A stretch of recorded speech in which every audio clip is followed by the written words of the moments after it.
Hi, Miss WC here, and my daughter Maggie Kate as my helper today. Today I want to walk you through the Ancient Egypt art assignment. Remember, all of the assignments that are under the assignment tab are for just if you've got extra time and you're really looking to do a little bit more of an involved lesson. So you can do as much or as little of this lesson as you want, or if you have different materials, you can always change the lesson to fit whatever you have at home. So I kind of just wanted to walk you through one of these full lesson activities, okay? So here we go. We're going to talk about the Egyptian art. And this is going to be a longer video, so feel free to pause it at any time if you want to, work on something and then come back to it, or you can just kind of let the whole video play, okay? All right, so I am going to go through our materials that you might need for this project. You're going to need some paper, okay? You can just use printer paper or any paper you have, construction paper, it doesn't matter. You are welcome to print out any of the resources off the computer, kind of like the one that I'm showing you. But if you don't have a printer and you can't print these out, don't worry about it. You can just read this off the computer and you don't need to print these out at all. These are just for fun if you have them. If not, you can just look at them and recreate your own on separate white paper. If you have a colored construction paper, that'd be great because they do, for this project, they do suggest colored paper, but you don't have to have that at all. All right, so you also are going to need maybe some markers or crayons. You might want some glue and scissors.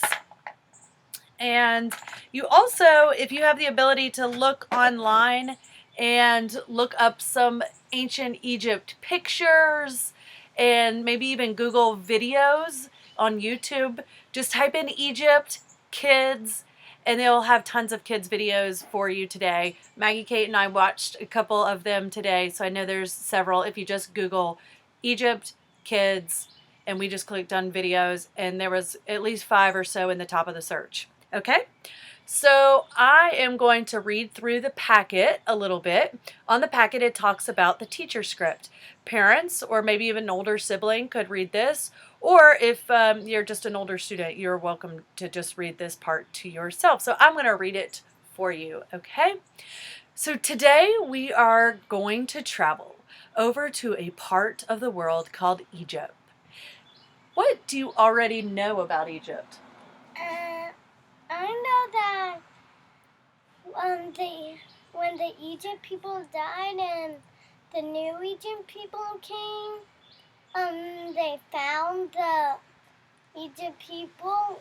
They died and they wrapped them in mummies, and they dry them out and then put them in this case, and then they either put them in a pyramid. They use pyramids as a tomb, or they put them in a museum. All right, so yeah, as you can see, we watched a couple videos about Egypt earlier today, so Maggie Kate knows quite a bit. All right, so Egypt, it is very hot in Egypt, and much of the area is sandy and dry. However, there are rivers, included a big one called the Nile River. People can grow food and travel easily along the river. Like any community, or especially in olden times, a river would be super important for them because of the transportation and for the food that you can grow and catch in the river. Okay, so what kind of art did the Egyptian artists make? Did you see any kind of art? Yes, I saw they do not write our way, but their writing was art. They used little pictures. That was called hieroglyphics. We're going to talk more about that later. Has anyone seen examples of Egyptian art? And how would you describe the Egyptian art? This would be a good time to check out the web search and just Google Egyptian art and see what you get. What did we see when we see Egyptian art? What colors did they use a lot? They a lot of times used brown, like gold. Golds, lots of golds. Egyptians loved golds. And if you're looking at the Egyptian drawings, a lot of times they would draw their people facing forward, okay? Some Egyptian artists had to follow lots of rules. There were rules about how things should be drawn and painted. For example, okay, let's talk about how sometimes they drew or carved images of people. Often people were drawn standing and facing straight ahead. However, their feet were turned to the side and so was their head. If you want to, you could go ahead and stand up and try to keep your shoulders forward, but your head turned and your feet turned. That's how they would draw their people. Okay, so let's scroll. I'm scrolling through the packet. So you guys can just kind of work with me on this packet and you can pause it at any time. I'm going to talk a little bit about Project 1, Drawing Egyptian Style. Okay? Students will draw a person using the same drawing rules that many Egyptian artists use. Okay?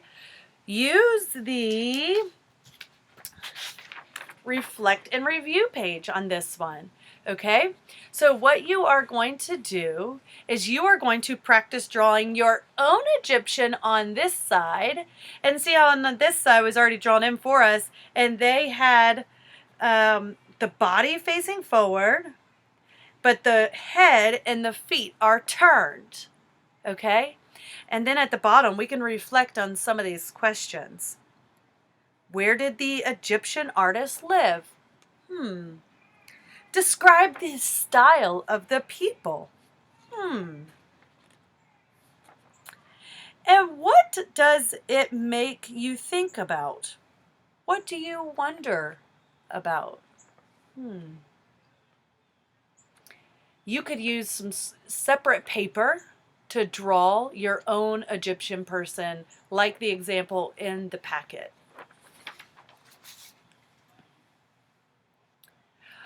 All right. I'm going to go back to the picture. We're going to keep going. Hold on. So let's go on. We're going to talk about Project 2, Hieroglyphics. Okay, and I'm going to do a little reading again because I'm reading from the packet. Education was very important to the ancient Egyptians. Back then, not everyone was allowed to go to school.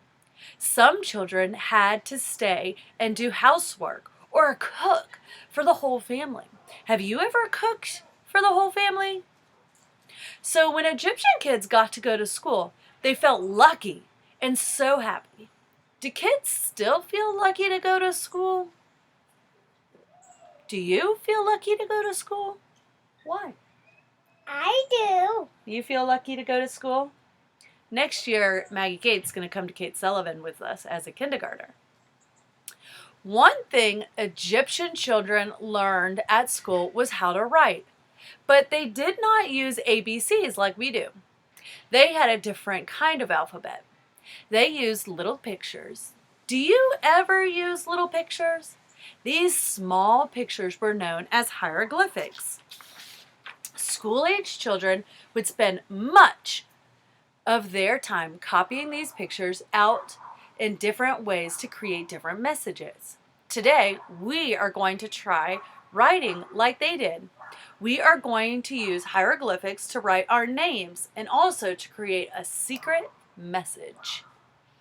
All right, our hieroglyphics art project.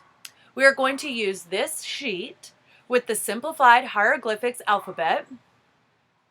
And we are going to talk about, you guys can talk with your family about the different symbols and ask if they can find the letters of their name, okay? You are going to practice, okay, writing your name down at the bottom. My name is Miss WC, so it's MRSWC, okay? And so I found the letters up here and I practiced down here. Okay? If you have that done, then you can put it on a new sheet of paper. Okay?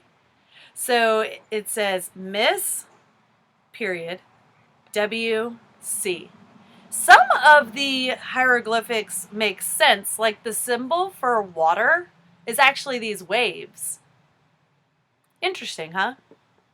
And some of them are kind of pictures that I'm not really sure about.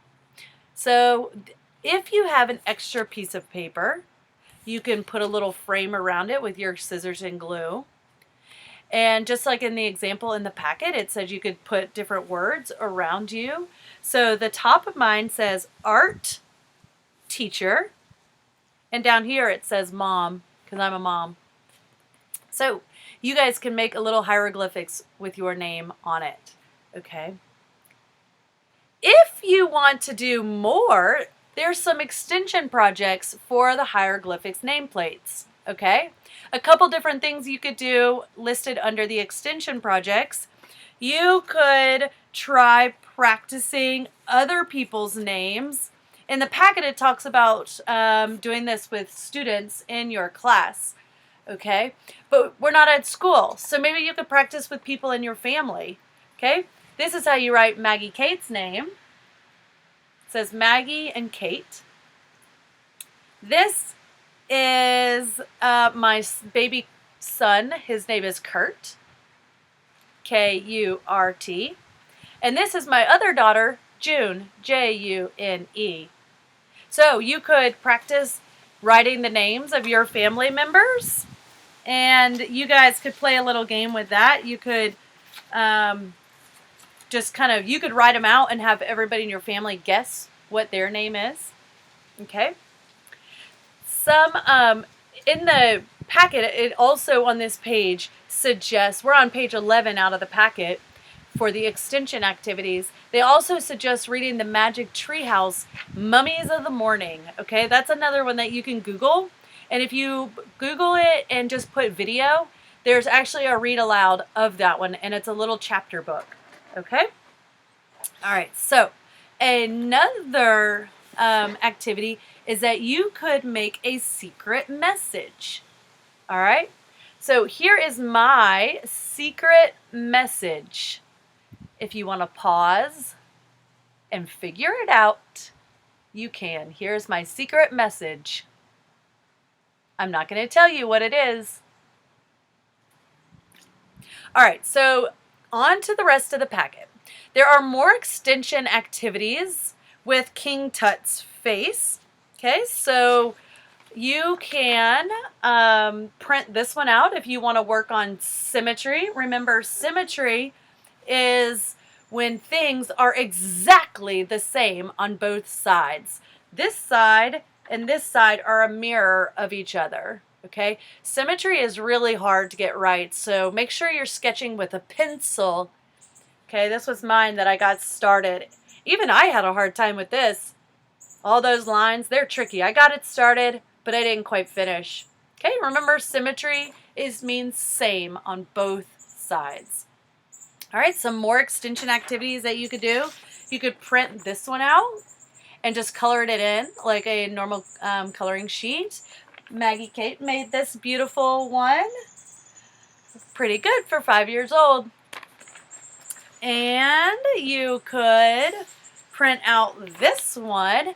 My 3-year-old daughter, June, started coloring this one, but she got tired before she finished.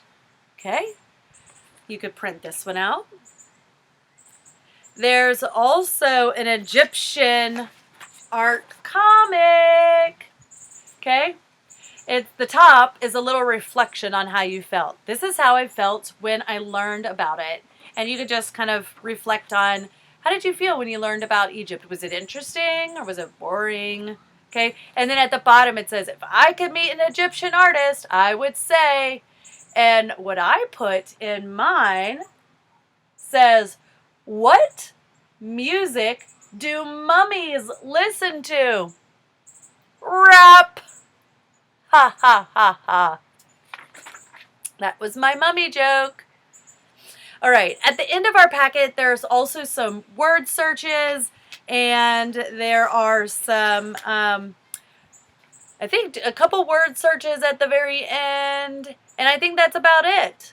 All right, guys, so remember, you are welcome to do as much or as little of this project as you can. These assignments are just on the website to really kind of give you a deep dive into some art history and really just give you something to work on. You could work on this for 30 minutes.